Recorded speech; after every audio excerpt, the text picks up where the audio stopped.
Le mois d'octobre, c'est une tradition et souvent mauvais pour la bourse. Bonjour Nicolas Barré. Bonjour Thomas. Octobre 2014 n'échappe malheureusement pas à la règle et la bourse de Paris a déjà perdu près de 8%. À Wall Street, les grandes valeurs ont perdu près de 5% depuis la mi-septembre. Que se passe-t-il, Nicolas? C'est un trou d'air ou c'est un mal plus sérieux? Non, c'est beaucoup plus sérieux. On assiste à une vraie tendance de fond.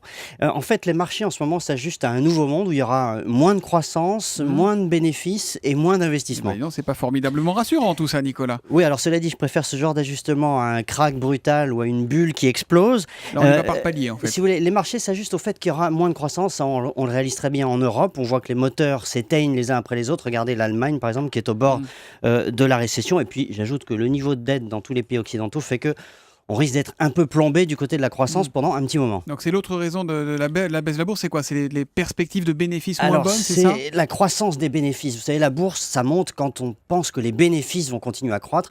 Et là, on pense que les bénéfices ne vont plus trop augmenter comme espéré. En partie parce que la reprise américaine est beaucoup moins forte que prévu.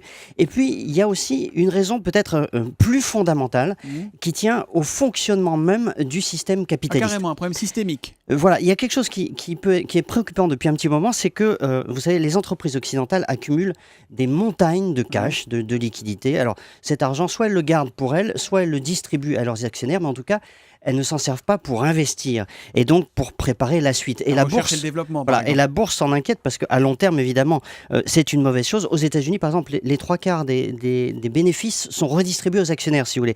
Et donc, on assiste comme ça à une financiarisation de l'économie. Alors, cette financiarisation, c'est bon pour les rentiers, c'est bon pour les fonds de pension, mais c'est pas bon pour les générations à venir parce qu'on ne prépare pas l'avenir si on n'investit pas. Et donc, on est dans un système financier, si vous voulez, qui favorise la rente au détriment des générations futures. Et la bourse baisse aussi parce qu'on se rend compte que cette logique n'est pas tenable sur le long terme. Et bien vous savez quoi, c'est plutôt une bonne nouvelle. Eh ben comme quoi, finalement, derrière des moins, il peut y avoir des plus. L'édito écho de Nicolas Barré tous les matins à 8h10 sur Europe 1. À demain, Nicolas. À demain.